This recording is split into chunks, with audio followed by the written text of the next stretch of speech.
तस्मद्गुरुपरमगुरून्यतिवरपूर्णो सयामुनं रामं पद्माक्षनाथषडजित्सेनेशरमारमापतीं वन्दे वन्दे बृन्दावनचरं वल्लवीजनवल्लभं जयन्ती सम्भवन् धाम वैजयन्ती विभूषणम् இதுகாரும் சதுபதேசத்தில் நல்லோர்கள் கூறும் நல்லுரை அப்படின்ற விஷயத்தில் முதல்ல நம்முடைய செய்கைகள் 4 தான். விழித்தல், நடத்தல், உண்ணுதல், உறங்குதல். இந்த 4 வகை தான். பெரும் பிரிவு 4 வகை. அந்த 4 வகையிலையும் எம்பெருமான ஹரிநாமத்தையும் கேசவநாமத்தையும் கோவிந்த நாமத்தையும் மாதவ நாமத்தையும் முறையே அனுசந்தித்து பண்ணணும் அப்படின்றத பார்த்தோம். அதனால் நம்முடைய செய்கைகள் எல்லாம் எம்பெருமானை நினச்சிண்டே பண்ணணும் அப்படின்றது ஏற்பட்டது. அதுக்கப்புறம் இப்படி பண்ணாலும் எம்பெருமானுக்கு பிரீத்திகரமாக எப்படி இருப்போம் நாம் அப்படின்றத ஆராதனம்னா பிரீத்தி பண்ணுறதுன்னு அர்த்தம். அந்த ஆராதனத்தில் மனோவாக்காயங்கள்லாம் நம்முடைய மனசு என்ன, வாக்கு என்ன, வார்த்தைகள். மனசுன்னா எண்ணங்கள், வாக்குனா வார்த்தைகள், காயம்னா சரீரம், சரீரத்தால் செய்யக்கூடிய செயல்கள் எல்லாம் 3 ருஜு மார்க்கத்தில் இருக்கணும். அதுதான் கேசவாராதனம் திரயம் அப்படின்னு சொல்லப்பட்டது. அதுக்கப்புறம் நரிய நன்மலர் நாடி நன்குருகூர் சடகோபன் அப்படின்னு சொல்லிருக்கிறதுனால இந்த ஆத்மா இருக்குதே, இதுவே ஒரு புஷ்பம். ஆத்மான்றது ஒரு புஷ்பம் போன்ற உயர்ந்தது, வாசனை மிகுந்தது, தோஷமற்றது, உயர்ந்த புஷ்பம் போல. அதான் நன்மலர் அப்படின்னு சொன்னார். அங்கே கூட முக்தாத்மாவை போச்சே பரநன்மலர் அப்படின்னு சொன்னார். இங்கே இருக்குச்சே நிறைய நன்மலர் அப்படின்னு சொன்னார். வாசனை மிகுந்ததான நல்ல மலர் அப்படின்னு. அதனால் அது 8 விதமான அஹிம்சா பிரதமம் புஷ்பம், புஷ்பம் இந்திரிய நிகிரகா, சர்வபூததயா புஷ்பம், க்ஷமா புஷ்பம், விசேஷத்தः தியானம் புஷ்பம், ஞானம் புஷ்பம், தப புஷ்பம், தியானம் புஷ்பம், ததைவச்ச சத்தியம் அஷ்டவிதம் புஷ்பம் விஷ்ணோ பிரீத்திகரம் பவேத் அப்படின்னு இப்படி இந்த 8 விதமான புஷ்பங்களாலே, குணங்களாலே, குணமாகிற புஷ்பங்களாலே அலங்கரிக்கப்பட்ட ஆத்மா தான் எம்பெருமானுக்கு பிரீத்திகரமாக இருக்கும் அப்படின்னு சொல்லி நிறைய நன்மலர் அப்படின்னு சொன்னதுக்கு அர்த்தம்.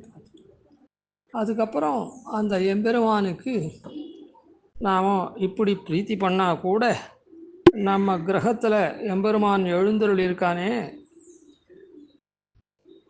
நாம் எம்பெருமானே நமக்கு உண்டான ஷரீர தாரணாதிகளுக்கு உண்டான ஆகாராதிகள்லாம் அந்த எம்பெருமானுக்கு திருவாராதனம் பண்ணி சமர்ப்பிச்சுட்டு, யாகம்னு சொல்கிற எம்பெருமானுடைய திருவாராதனத்தை பண்ணி அவனுக்கு சமர்ப்பிச்சுட்டு, அனுயாகம்னு சொல்லக்கூடிய நாம் சாப்பிட்ற காரியம் இருக்குது விருந்தோம்பலோட கூட, அப்படிப்பட்டது திருவாராதனம். ஏன்னா சாக்ஷாத் எம்பெருமான் நம்ம கிரகத்தில் கோயில் கொண்டிருக்கானே, அதனால் அந்த திருவாராதனம் அவனுக்கு ஆராதனம் பண்ணுறது, இது பொதுவில் பிரீத்தி பண்ணுறது எம்பெருமானே.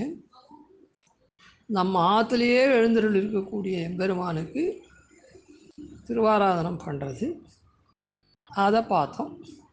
அது மாத்திரம் இல்லை, அதுக்கு முன்னே இந்த திருவாராதனத்தில் நம்மால் சமர்ப்பிக்கப்படக்கூடிய பதார்த்த ஜாத்தங்கள் விசேஷங்கள் இருக்குதே, அதெல்லாம் தோஷமாக இருக்கும், எல்லாம் இருக்கும். அதனால்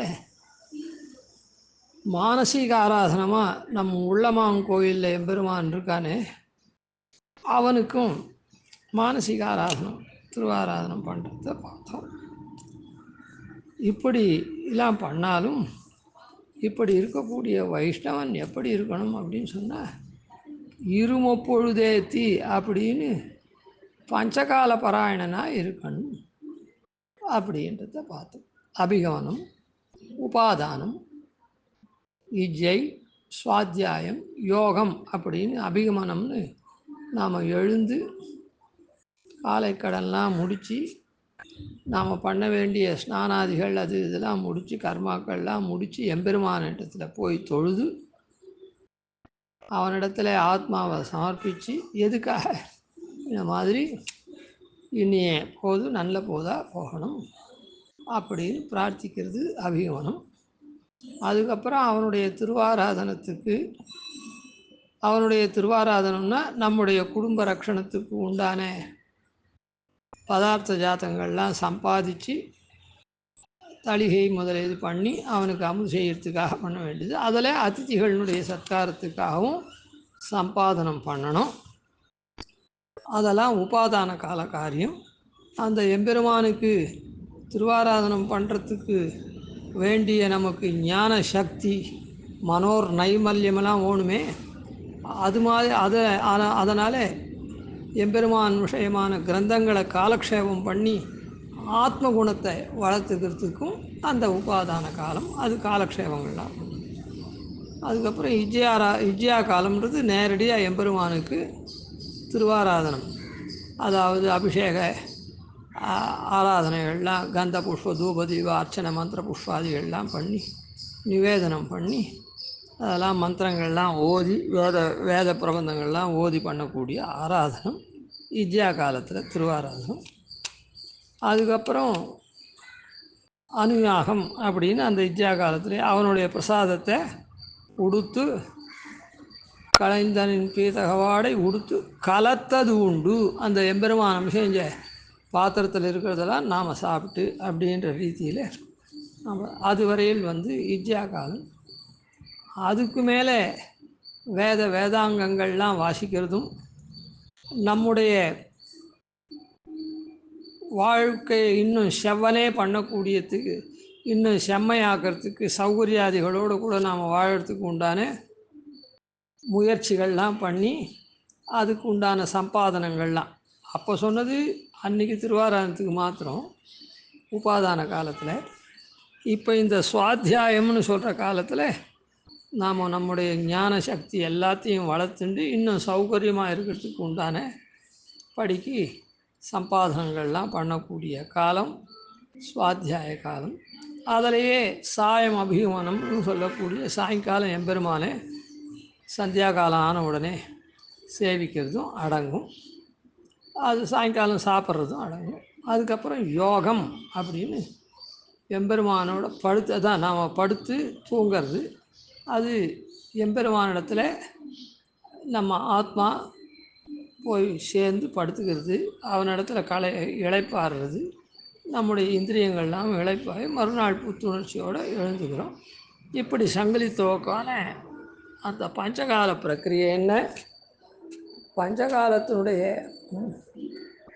ஏற்றம் என்ன, பஞ்சகாலத்தை அனுஷ்டிக்கலைன்னா நாம் எப்படிப்பட்டவர்களாக ஆவோம் அப்படின்றத, அதாவது பஞ்சகாலத்தை அனுஷ்டிக்கிறதுனா பரமைகாந்திகள் பூர்ணமாக இல்லைன்னாலும் பொண்ணுன்ற இடத்துல பூன்ற மாதிரி ஏதோ கொஞ்சம் போகிறோம்.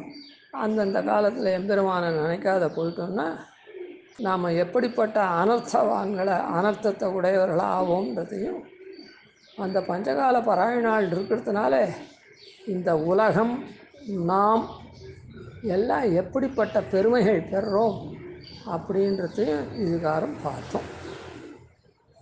இப்படிப்பட்ட வைஷ்ணவனான பிரபன்னன் அவனுக்கு ஸ்ரீபாஷ்யக்காரர் சிரமமாக ஒரு உபதேசம் பண்ணுறார். அதாவது இந்த வைஷ்ணவன்லாம் எப்படி நடந்துக்கணும், வைஷ்ணவனான பிரபன்னன்லாம் அப்படின்றத அது 5 வார்த்தைகள் ஸ்ரீபாஷ்யக்காரர் உபதேசம் பண்ணுறார். அதுதான் சரம உபதேசம் நமக்கு. ஸ்ரீபாஷ்யக்காரர் எவ்வளோ 9 கிரந்தங்கள் அருளியிருக்கார். அப்படிலாம் பண்ணாலும் சரமமாக கடைசியாக அவருடைய சரம தசையில் அந்த ஸ்ரீபாஷ்யக்காரருடைய சிஷ்யர்களை கூட்டு உபதேசம் பண்ண விஷயம் அது 5 விஷயங்களை உபதேசம் பண்ணியிருக்கார். அதை நாம் இப்போது அனுசந்திப்போம், தெரிந்து கொள்வோம். அதாவது ஸ்ரீபாஷ்யக்காரர்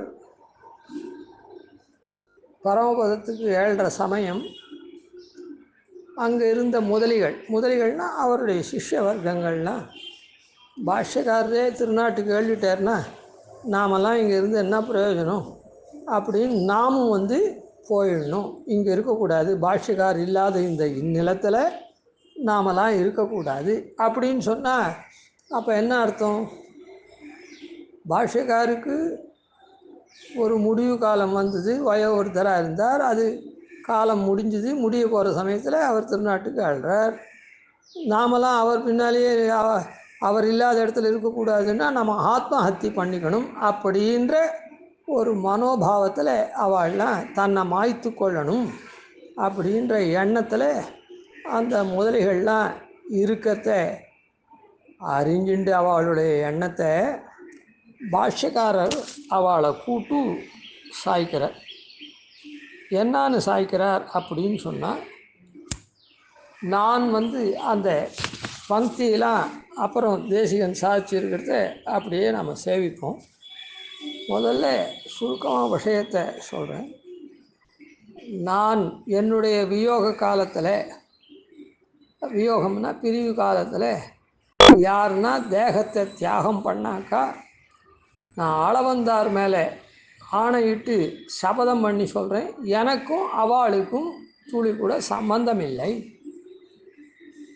அப்படின்னு சாய்க்கிறார். அதாவது யாரும் உயிரை மாய்த்து கொள்ளக்கூடாது, அப்படி மாய்த்துண்டா எனக்காக மாய்த்துன்னு அவள் வேணால் நினைக்கலாமே தவிர எனக்கும் அவளுக்கும் துளி கூட சம்பந்தம் இல்லை அப்படின்னு அளவந்தார் ஸ்ரீபாதத்தை சபதம் விட்டு சொல்கிறார்.